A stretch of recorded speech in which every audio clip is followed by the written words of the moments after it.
Hello juniors, today we're going to see some applications of reciprocal functions. We're going to see how to make models using this type of function and you'll see how they may be applied to real life scenarios, okay? So the objectives for this class are to identify reciprocal functions, which is something you already know. Find the reciprocal function in the form 1 over x, its graph and self-inverse nature. That's also something we have seen already.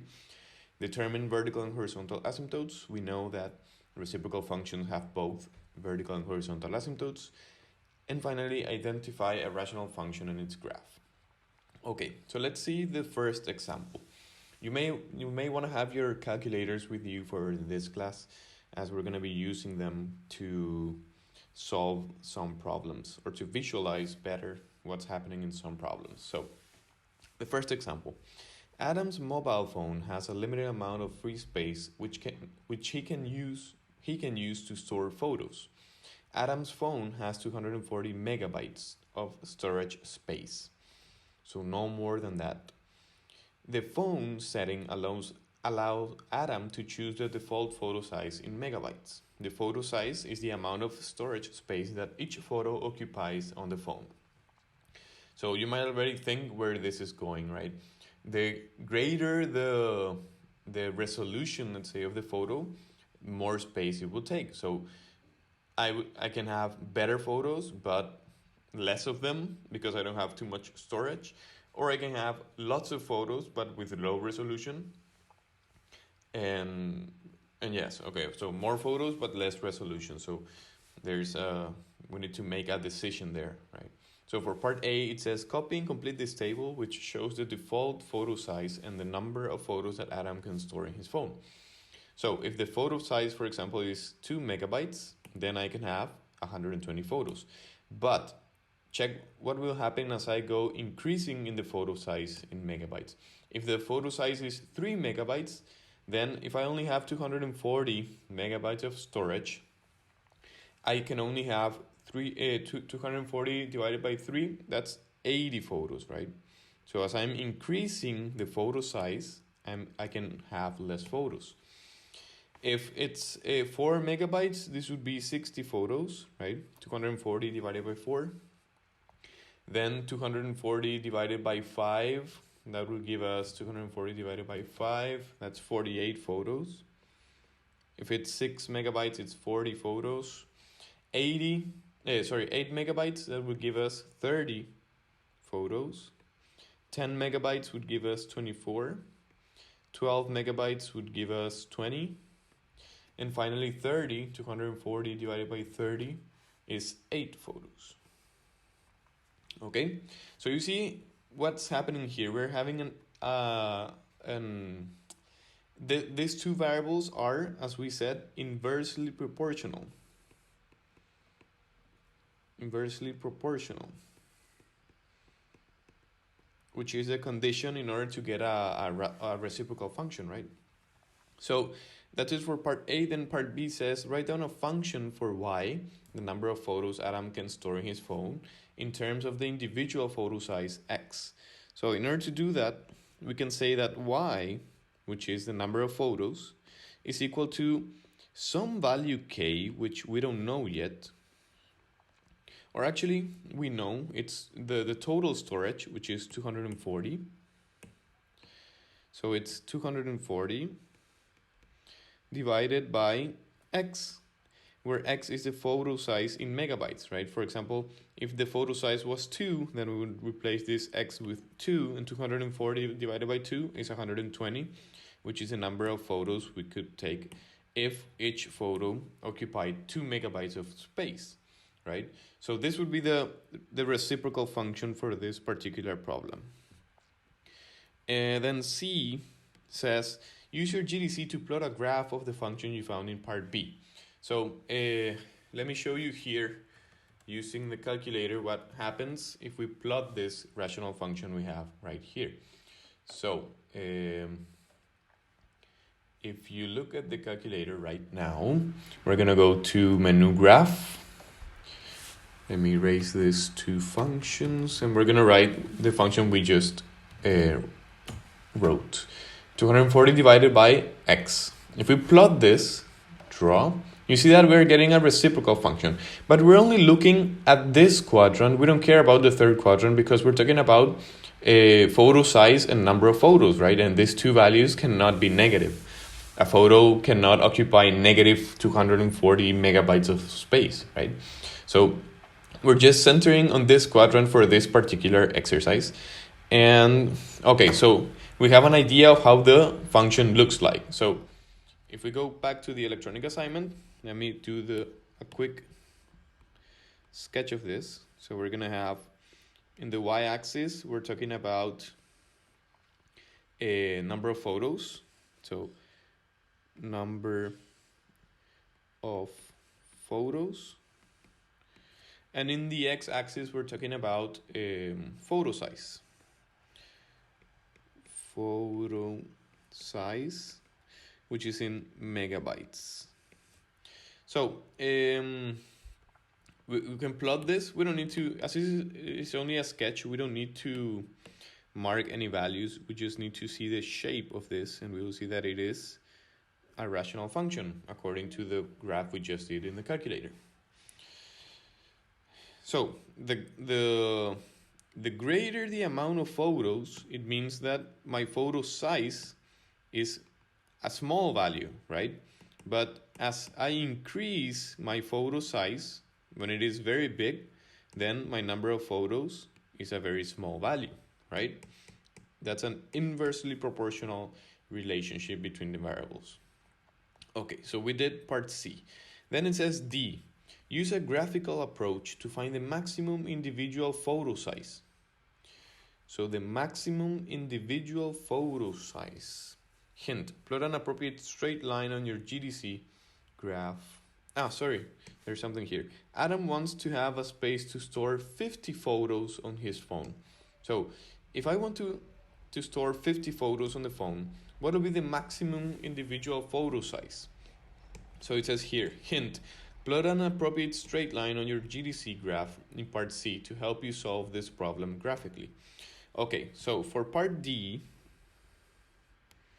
basically what we're going to be doing is, if we want 50 photos, we're going to identify where 50 photo lies on our graph. Maybe I'm going to assume it's somewhere around here, so 50.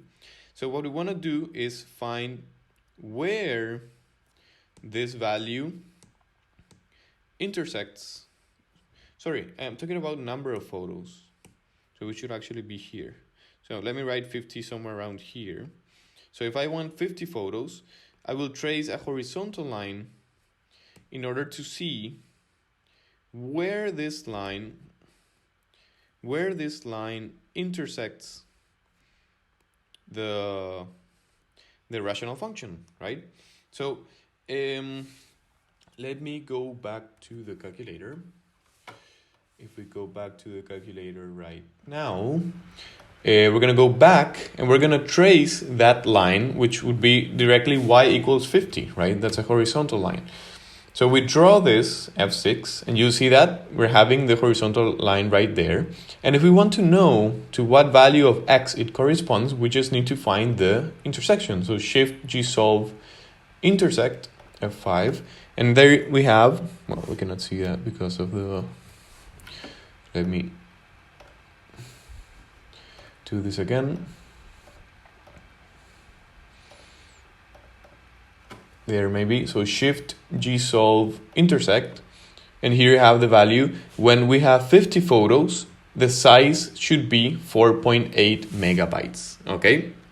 So if we go back to the electronic assignment, we know already that this value, using GDC, the value of x we obtain for 50 photos is 4.8. So using GDC, find intersection point.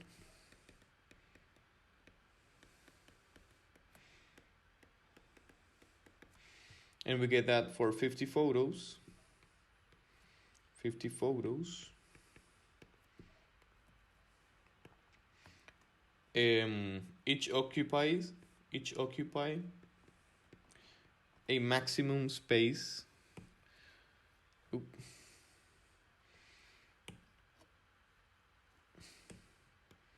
So a maximum space of 4.8 megabytes. Okay, that's how we do it graphically. Okay, but if you want to do it algebraically, which is what we're asking part E, it becomes, I would say that in this case it's much easier, because I already know the value of y, right? And I already have the function, which is 240 divided by x. So if I know y, which is 50, I'm just going to plug in that value. This would be equal to 50 equals 240 divided by x. And if you solve for x, in this case, we are going to flip the x with a 50. So this would be x equals 240 divided by 50. And if you do that in the calculator, you should get 4.8. Let's see.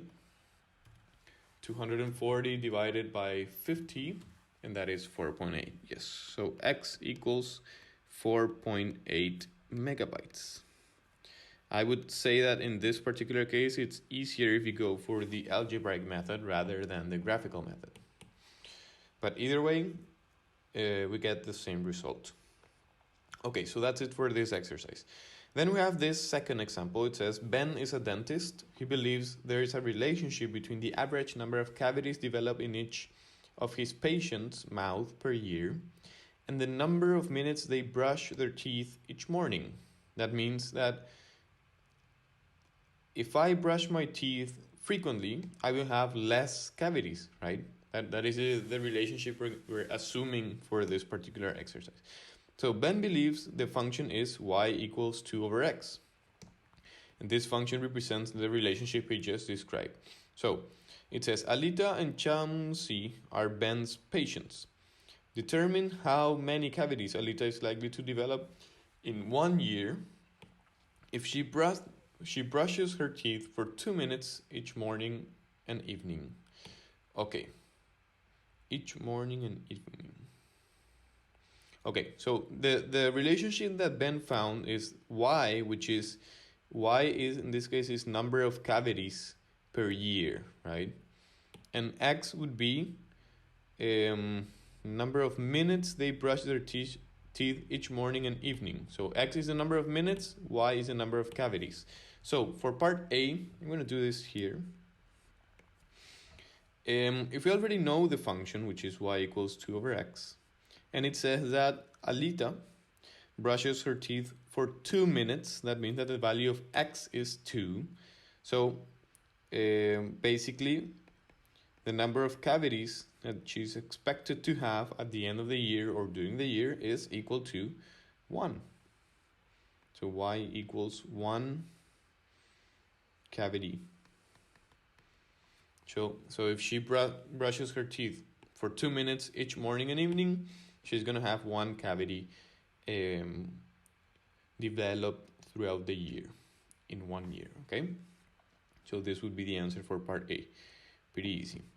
Then B, it says, Chamsi develops 4 cavities in a year. Find the number of minutes she likely spent brushing her teeth each morning and evening.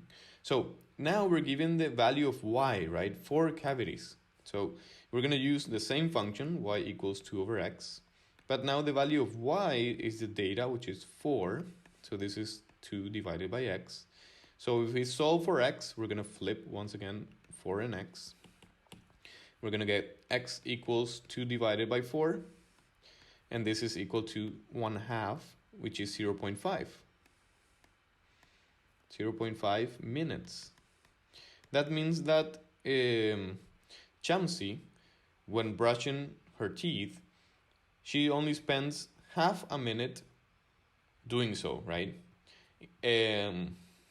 Differently from Alita, who spends 2 minutes when brushing her teeth, right? That's why Chamsi developed more cavities than Alita, right? Alita has only 1 cavity per year, and while Chamsi has 4 cavities per year. Okay, so easy application of reciprocal function. We're going to see one last exercise. It says tax phone can store 64 videos, which are each 1 minute long. or 32 videos of length 2 minutes, or 16 videos of length 4 minutes, etc. So this is very similar to the case we just seen about photo size, right? In this case, it's the only difference is we're talking about videos instead of photos. So part A, find the number of videos of length 16 minutes Tak could store in his phone. Okay, so I'm gonna make a function, a reciprocal function, because we know that the more videos I have, the less their length, right? Their individual length. The less videos I have, the more the individual length of each. So if I can make 64 videos of 1 minute long, I'm gonna say that the length of the video, I can call it length like this, equals, or to make it easier and avoid confusion, we're gonna call y, we're gonna start with x. We're gonna call x to the number of videos. And y, in this case, would be the length of each video, right? So if I write the general reciprocal function would be y equals k, which is a number which I don't still know. I'm going to find that value of k divided by x, okay? So in the first case, I do 64 videos, that'll be the value of x, which are 1 minute long, that would be the value of y. So I'm going to use that data and say that 1 equals k divided by 64. So here I can find the value of k, which would be 64 if I solve for k, 64. So now I know how the general function looks like. It's y equals 64 over x. This is a general function that will let me solve the rest of the problem. So now we can actually answer part A. So I'm going to put this down just to avoid confusion. I'm going to start solving part A right here. So all of this I just did in order to find the equation and be able to solve the rest of the problem. Okay, I'm going to take this up here. And there we have it. So part A, find the number of videos. So we want to find x of length 16 minutes. So we're given the value of y. So we're going to say that 16 equals 64 divided by x. So this is x equals 64 divided by 16. And this should give us 4, I think. 64 divided by 16. Yes, that's 4. So x equals 4. We're talking about videos, right? That means I can make 4 videos which are 16 minutes long. Okay, so that's it for part A. Then we have part B, which says, find a function to represent the relationship between the number of videos on Tak's phone and the length of each video. Okay, we already did this, right? I went ahead and we already did the part B. This is a function. So that's the answer. Then part C says, use your GDC to plot a graph of the function you found in part B. So let me use Desmos to see this. If I go to Desmos, we already know the function, which is 64 divided by x. So this is how the function looks like. If I unzoom this, once again, we're only focusing on the first quadrant because we're talking about videos, number of videos and length of videos, and we cannot talk about negative values for those two variables. So this is how the function looks like, okay? I'm gonna take this to the class. So I'm gonna go back. This is a plot.